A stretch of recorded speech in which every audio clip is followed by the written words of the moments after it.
اچھا مفتی صاحب، آج کل اجتماعی قربانی کا ایک ٹرینڈ بن چکا ہے. ابھی قربانی میں یہاں پر یہ ہوتا ہے کہ آپ نے 20 کلو گوشت، ابھی کا جو ٹرینڈ ہے کہ 20 کلو گوشت 30,000 روپے کا لکھا ہوتا ہے باقاعدہ. جی 35,000 کا آپ کو 22 کلو گوشت ہو جائے گا جی اور 45,000 کا آپ کو 30 کلو گوشت ہو جائے گا. تو یہ طریقہ کار جو اب یہ نیا کہ گوشت کی تقسیم کے مطابق رقم لکھ دینا کہ اتنی رقم میں اتنا گوشت ملے گا. جی اس کا جواب یہ میں اس لیے بات کر رہا تھا نا کہ اس سے پیسے کمانا جائز ہے. جس طرح حج فرض ہے، چلو اگر عمرہ سنت ہے تو حج فرض ہے، اس سے بھی لوگ پیسے کماتے ہیں اور وہ بالکل جائز ہے اور ٹھیک ہے.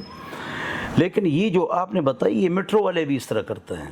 انہوں نے بھی یہ شروع کر دیا کہ انہیں گوشت کا تناسب لگا لیا. یہ قربانی ہوتی نہیں ہے، یہ حرام ہے.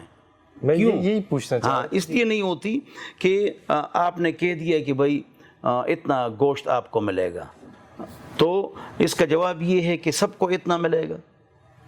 تو ہاں جی، سب کو اتنا ملے گا، تو 7 آدمیوں کو اتنا گوشت ملے گا. پھر یہ مسئلہ، پھر یہ کون سے جانور میں ہے؟ ٹھیک ہے نا جی. تو انہوں نے اس طرح کیا ہوا ہے، یہ میٹرو والوں نے اس طرح کیا ہوا ہے کہ انہوں نے آگے بات کی کہ آپ نے جانور ذبح کرنا ہے، ہم کو گوشت دینا ہے، گوشت ہم نے آگے دینا ہے. اس سے قربانی نہیں ہوتی. ان کو چاہیے اس کا صحیح طریقہ، میرے پیارے میں آپ کو بتا رہا ہوں، صحیح طریقہ یہ ہے جس طرح ہم کرتے تھے پرانے زمانے میں.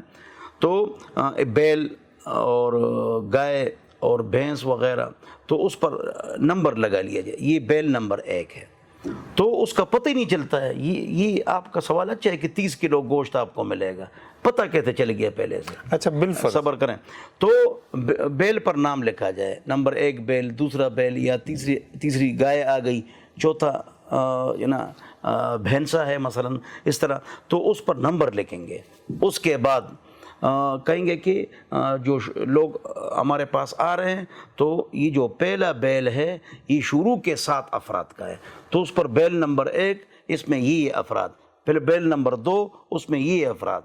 ٹھیک ہے نا جی. تو اگر زون کے حساب سے وہ بتلا دیں، جانور کو تول لیں، تو پھر تو گنجائش ہو سکتی ہے کہ بھئی اتنا گوشت کم و بیش آپ کو ملے گا، کم و بیش آپ کو ملے گا. تو پھر جو نا یہ جائز ہو جائے گا. لیکن لوگوں نے جو شروع کیا ہوا ہے، غیر مدارس اور غیر علماء نے، ان کو اس کے مسائل کا علم نہیں ہوتا، تو گوشت کے حساب سے بالکل حرام ہے، بالکل قربانی نہیں ہوتی. جی جی.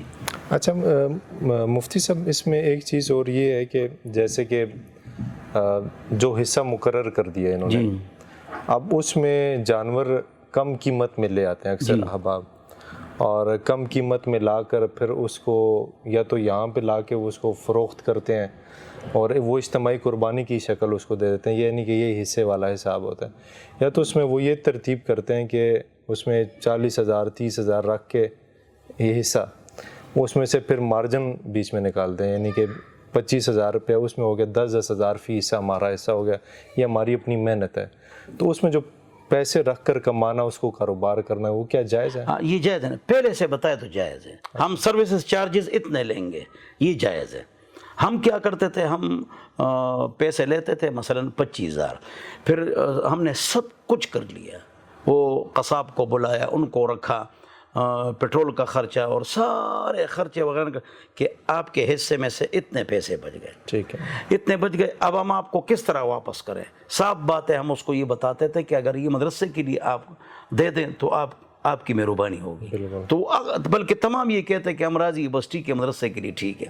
ہاں، لیکن اگر وہ واپس مانگے تو وہ دینا فرض ہے، لازم ہے، تب جب آپ نے پہلے سے بات نہیں کی. اور اگر آپ نہیں بتاتے تو پھر یہ ناجائز ہے، حرام ہے جی، ناجائز ناجائز حرام ہے. جی جی جی.